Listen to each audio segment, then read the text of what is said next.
वालेकुम वरहमतुल्लाहि ताला वबरकातुह। थंबनेल देखकर और टाइटल देखकर आप समझ गए होंगे इस वक्त रामपुर में हाफिज़ शाह जमालुल्लाह के मज़ार पर हाज़री का मौका मिला। आज हज़रत ने अपनी बारगाह में दूसरी बार इस फ़कीर को बुलाया। चलिए आपको रोज़े पाक का दीदार कराते हैं, फिर आपको बताते हैं कि हाफिज़ साहब ने एक पंडित को कैसे हाफिज़ कुरान बनाया था। जी बिल्कुल, दरगाह शरीफ के अंदर हम हाजिर आ चुके हैं। अस्सलामु अलैकुम या अहलल क़ुबूर।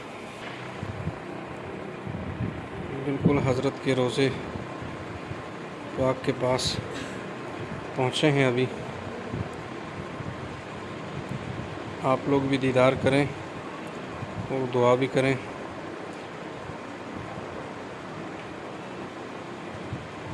जितने लोग भी देख रहे हैं, मेरी सबके लिए दुआ है कि परवरदिगार आलम अब तमाम को इस दर की हाज़री नसीब फरमाए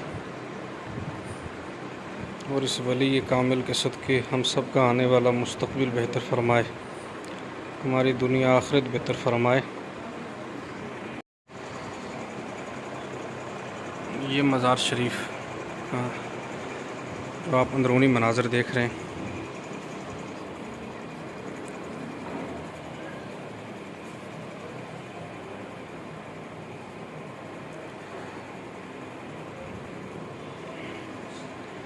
जितने भी ज़ायरीन इस दरगाह पे आते हैं, अल्लाह सबकी हाज़री कबूल फरमाए।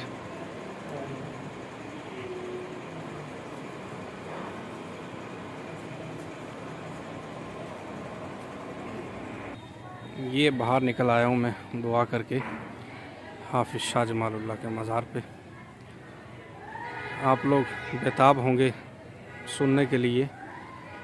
तो वाक़या ऐसा है कि रमज़ानुल मुबारक का मुक़द्दस महीना बहुत क़रीब था और कुछ मुरीदीन हज़रत के पास आए और आकर अर्ज़ करने लगे, हज़रत कि हाफिज़ कुरान का इंतज़ाम करें मस्जिद में कुरान शरीफ सुनाने के लिए। तो हज़रत ने फरमाया कि जो भी हुफ़ाज़ थे वो हमने अपनी अपनी जगहों पे भेज दिए, कोई हाफिज़ हमारे पास नहीं है। तो जब मुरीदों ने काफ़ी मजबूर किया तो हज़रत ने इरशाद फरमाया कि फ़लाँ जगह पे जाओ, आपको जो सबसे पहला शख्स मिलेगा उसे आप हमारे पास ले आना, वो हाफिज़ कुरान होगा।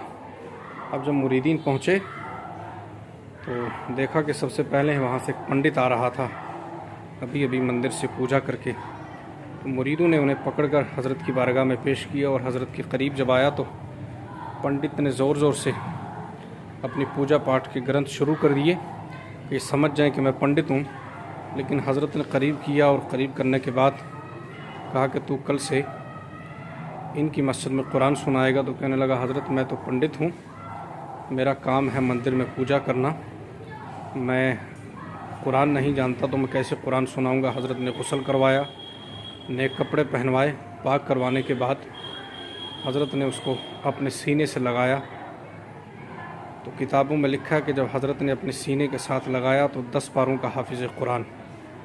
तो जब हटाया तो पूछा, बताएं क्या महसूस हो रहा। कहा, हज़रत महसूस क्या हो रहा है कि मैं 10 पारे का हाफिज़ कुरान हो चुका हूँ।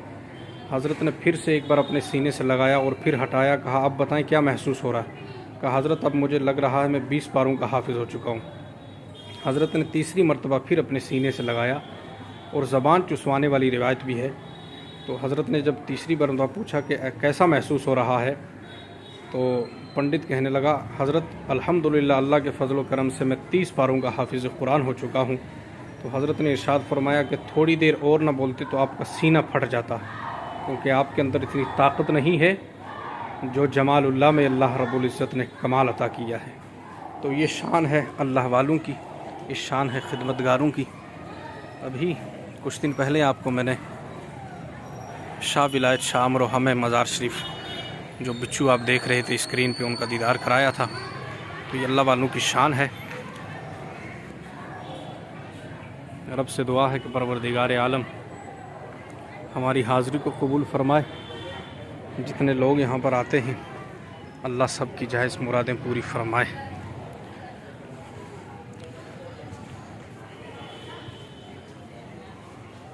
बहुत से मज़ार यहाँ कुर्ब जवार में और भी हैं। ये करीब में कब्रिस्तान है। बहुत अच्छी जगह है और आज मौसम बहुत सुहाना था, साथ में नमाज़ पढ़ने की जगह भी है। दुआओं में याद रखिएगा और जितने भी मेरे इस वक्त यूट्यूब चैनल के सामीन व नाज़रीन देखने वाले हैं, सब के लिए दुआ गो हूँ परवरदिगार आलम आपकी हाज़िरी को भी कबूल फरमाए। ज़रूर आगे भी पहुँचाइएगा और शेयर कीजिएगा। अस्सलामु अलैकुम वरहमतुल्लाहि वबरकातुहू।